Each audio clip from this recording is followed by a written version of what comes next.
Some exciting moves in the Calgary Flames organization today, and we have you covered here on Locked On Flames. You're Locked On Flames, your daily podcast on the Calgary Flames. Part of the Locked On Podcast Network, your team every day.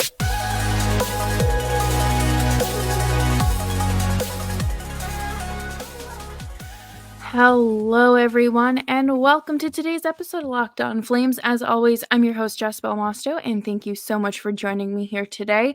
Today, we are back with Nick Zararis. Nick, how are you doing? Very good. Glad to be talking about fun things today, and there's exciting Flames news, which it's been a while since we've had that. Yeah, we've been begging for things to talk about, and today there was no shortage of that, so thank you, Calgary.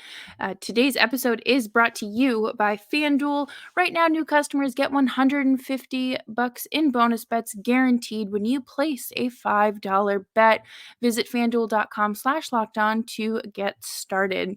Today, we are going to be talking about the waiver claims, Oliver Kylington's return, and the unfortunate aspect of your draft picks and the prospects, because not everyone makes it, and we've kind of seen that through the Flames prospects in the last year and a half or so.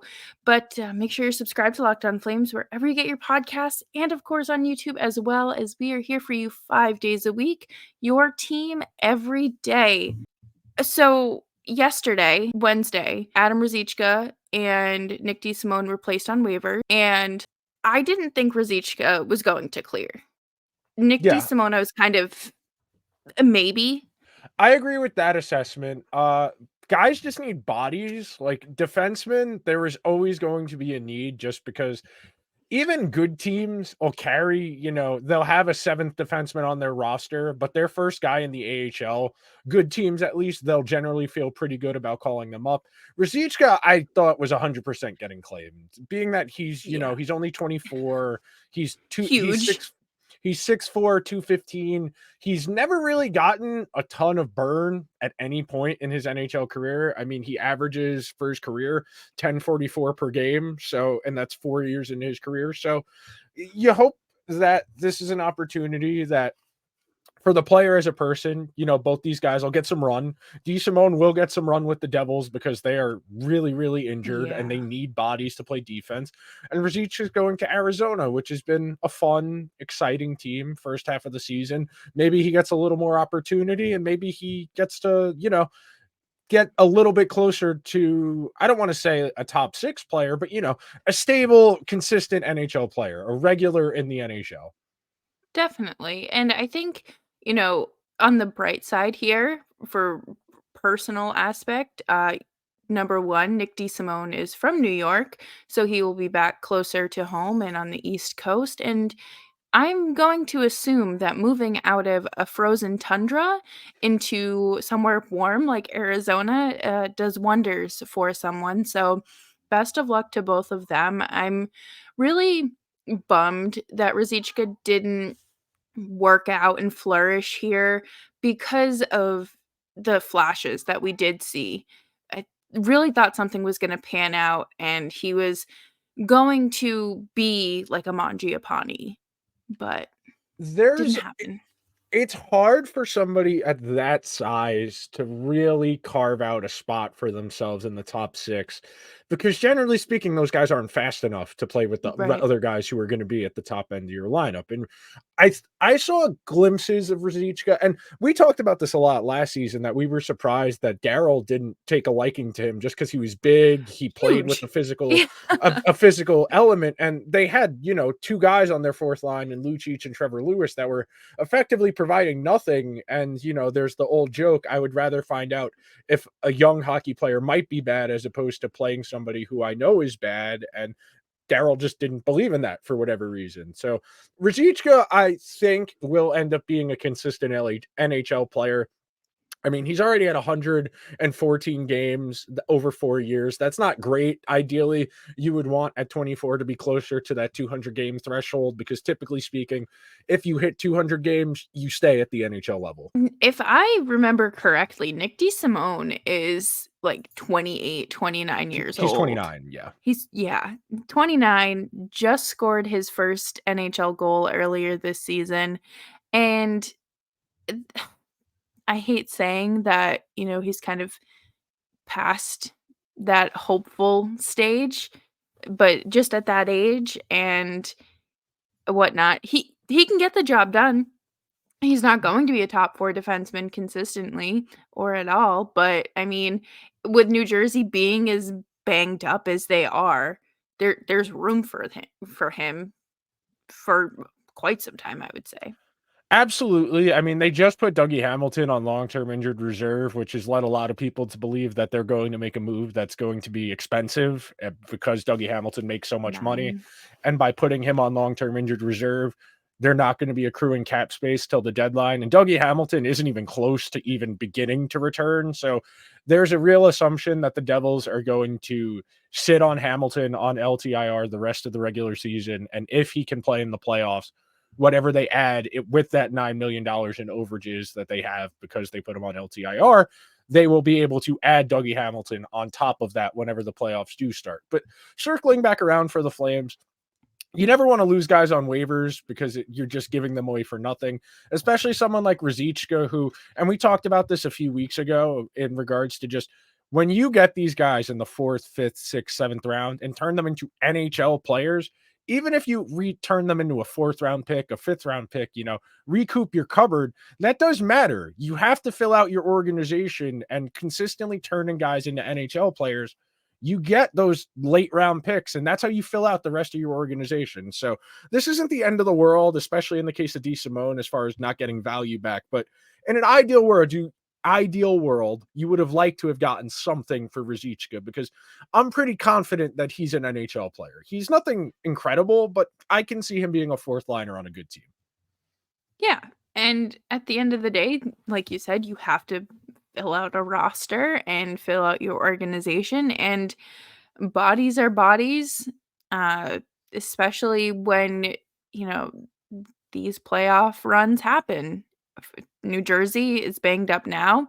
What's gonna happen come playoffs? And they need to just, again, just ice someone until something good happens in their favor. If they are they even in a playoff spot? I know that they've been The Devils at the moment are struggling. not. No, they are, I want to say Wow. a couple points back. Hang on. This is terrible radio, but they are 51. They are 5 points back of the second wild card.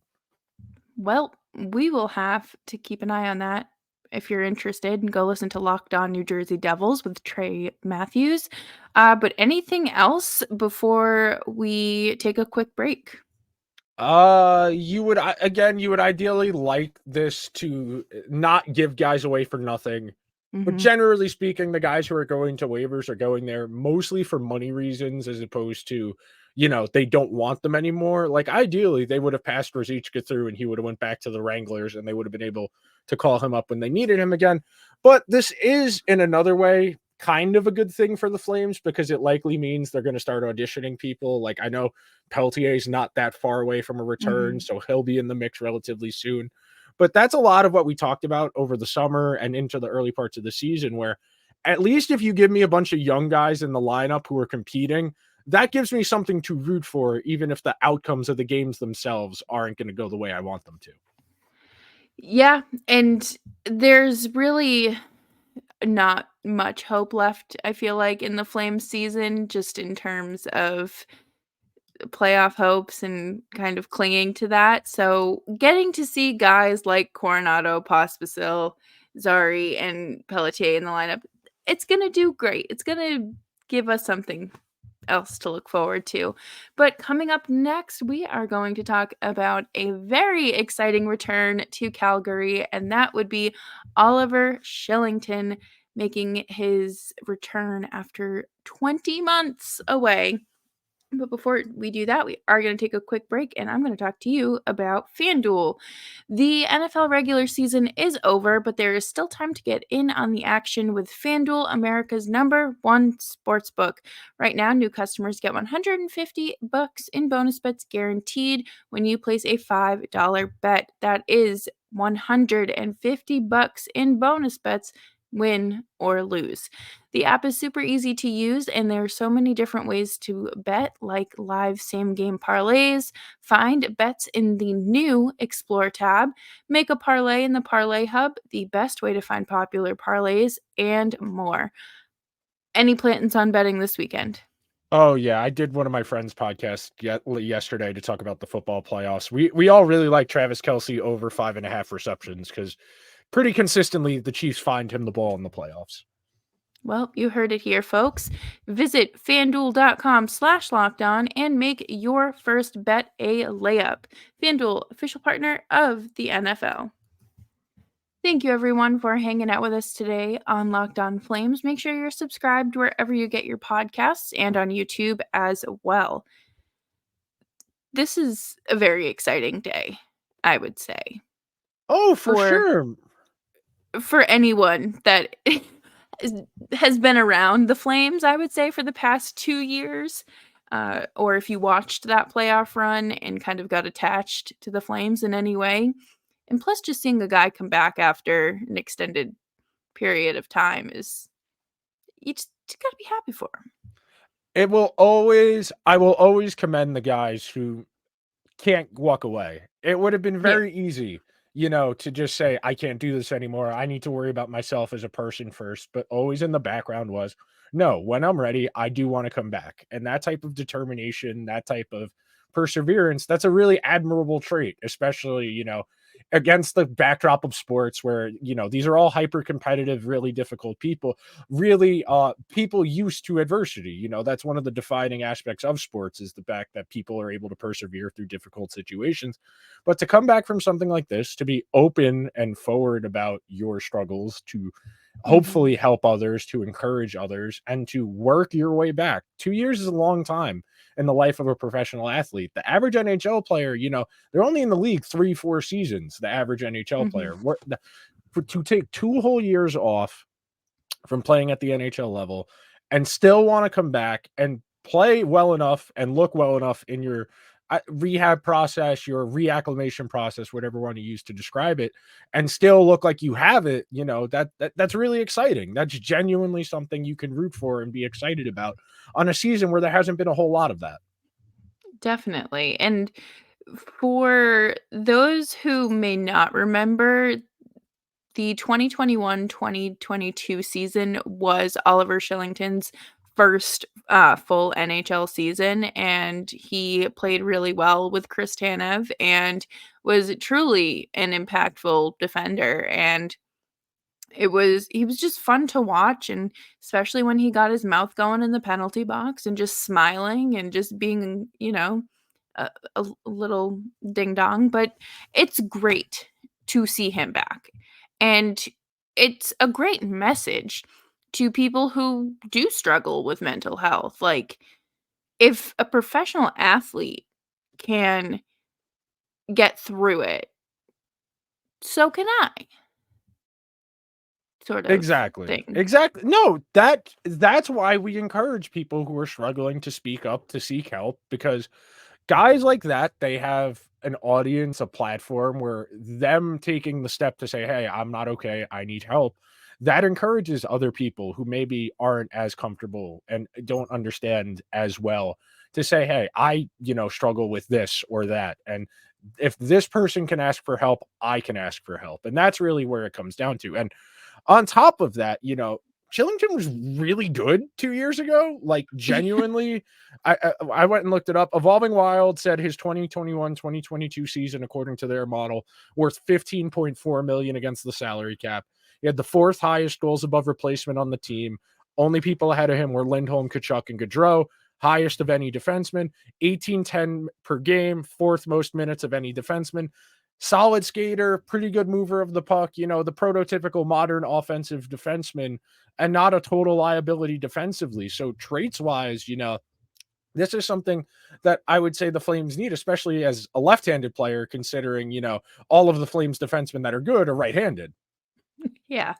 And you only get so far playing players on their offside. Yeah. And as we have very much seen in Calgary over the last year and a half, with Kylington's return. I think that it is very important for everyone to kind of remember that he has not played an Yeah. NHL game in 20 months. This No. isn't this isn't like he got injured um in the middle of the preseason and then took all this time off to recover. Like it's been a very long journey. There's going to be a reacclimation process. It is going to take time. He is going to make mistakes, especially as a defenseman. So much of your game is about rhythm. It is Mhm. reading your gaps, looking up bounces, and you only get a feel for that by playing.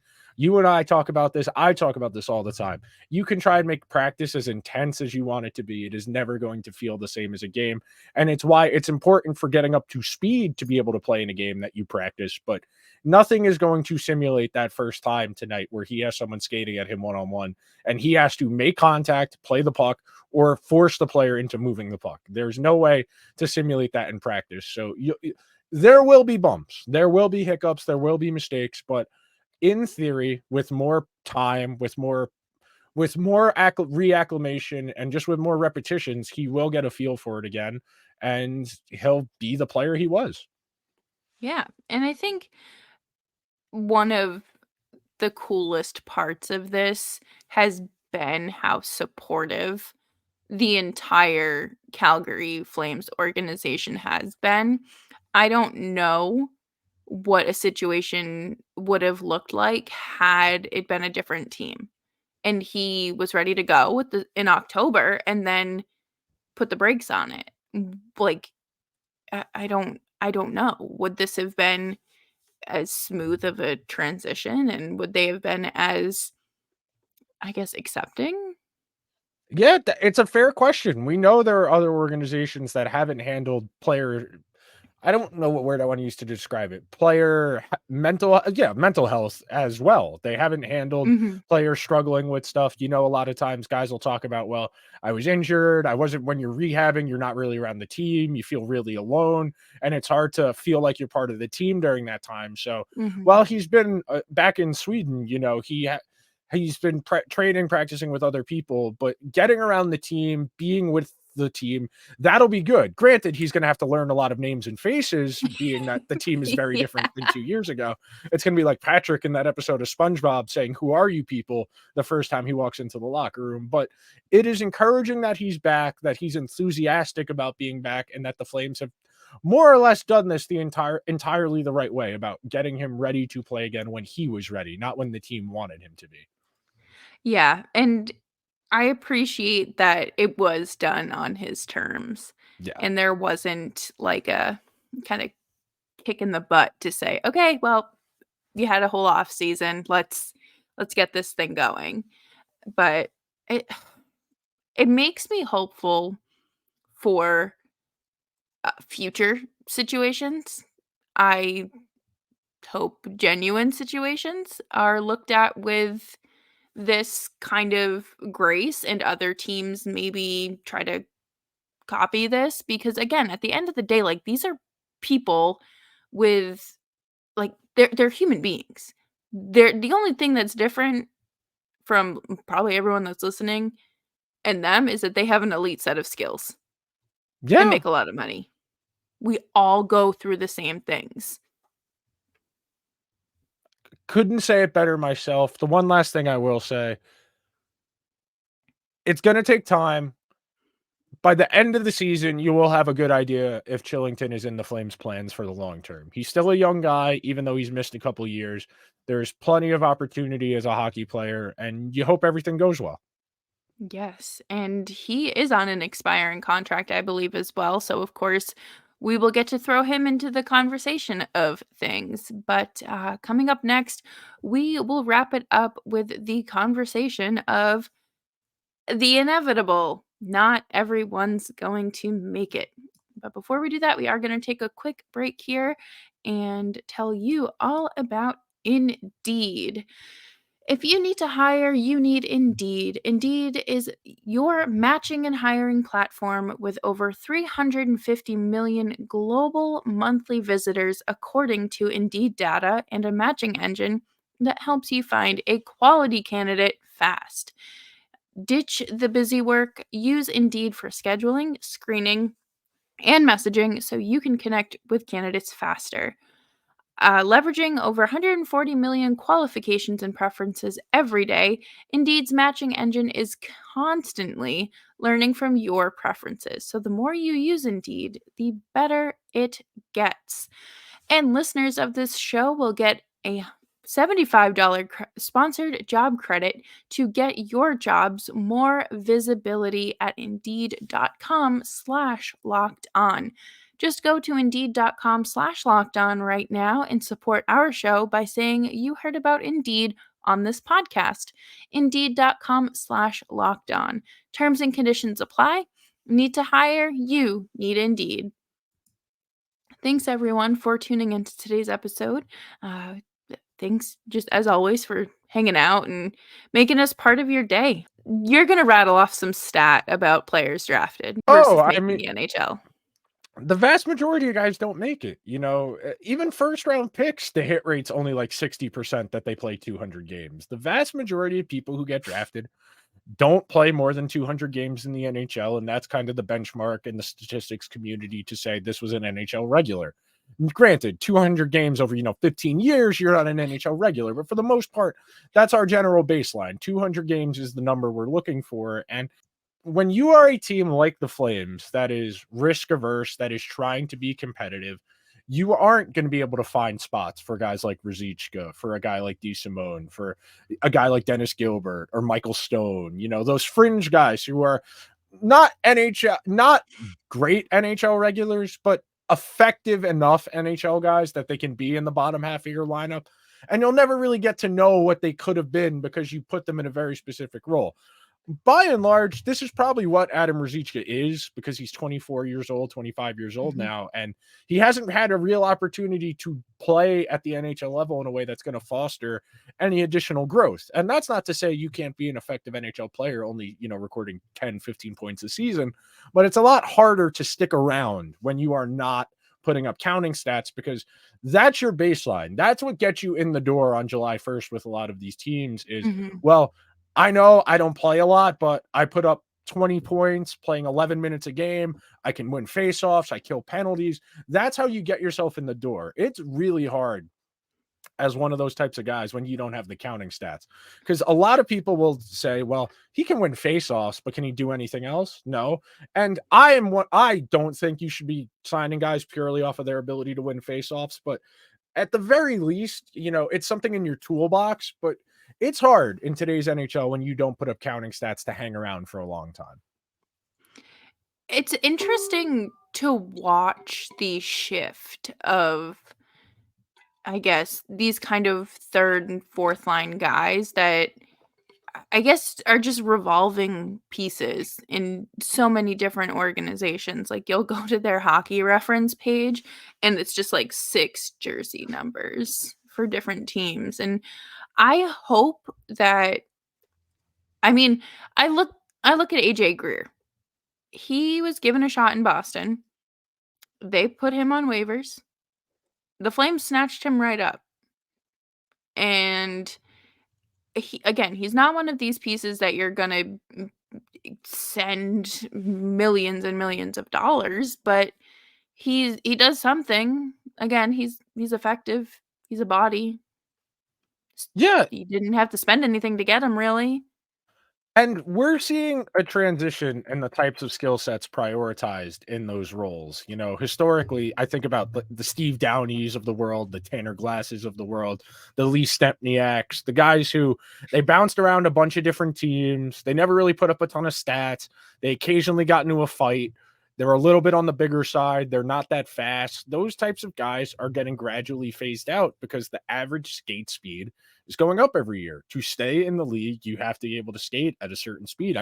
Hell, the Rangers waived Nick Bonino today. Nick Bonino, who won 2 Stanley Cups, pretty decorated player, still wins faceoffs at a really high level. And this is the Rangers we're talking about, who care about stuff like faceoffs and intangibles. We're like, he's too slow. We can't keep playing this guy. So if organizations who are historically stubborn like the Rangers are moving on from slow skaters, that really is kind of a litmus test for, is my my team running their bottom six the right way. Yeah.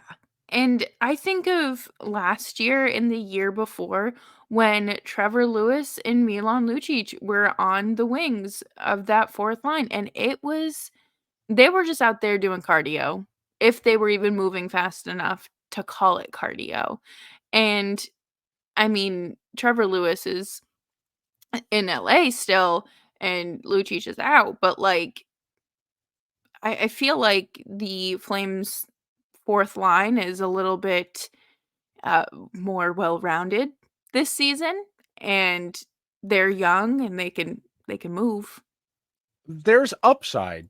Ideally, you want your fourth line to be fast because even if they can't, score a ton, if they can win loose pucks, they can cycle the puck, buy offensive zone time. It's not offense, but it's better than playing defense, and speed helps with that. Speed is the I'm trying to think of how I want the cutoff, the entry exam, whatever you want to use to describe it, where if you don't skate at a certain level, you have to be a really, really good shooter to justify staying on a team in today's NHL because speed's the most important commodity. Yeah, and there are teams that just don't see it that way. Like you said, the Rangers are all about those intangibles, but for an original six organization to be like, okay, we gotta move on. We gotta do something about this.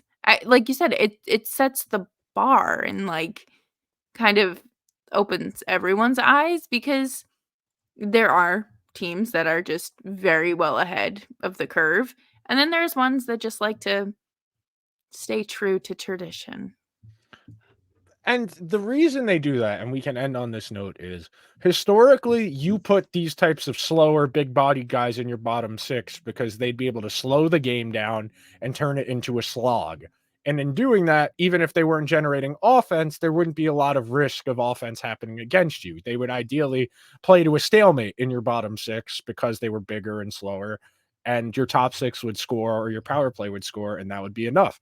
In today's NHL, you need three lines that can consistently score, and your fourth line can't get caved in all the time either. Your fourth line has to be able to play a baseline level of hockey. They don't have to do a lot, but they can't be getting killed out there.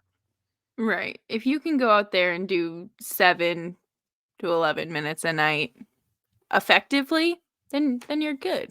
But I think that does it for today's episode of Locked On Flames. Thank you all so much for tuning in and hanging out with us on this Thursday afternoon, evening, or whenever you're tuning in. Make sure you're subscribed wherever you're getting your podcasts and on YouTube as well. Would love to hear from you in the comment section. Remember, keep it nice, polite, respectful. And follow us on social media at Jess Belmosto and at Nick Zararis. And Nick, do you have anything you would like to say today? I'm very excited to watch Oliver Kylington play hockey tonight. Heck yeah.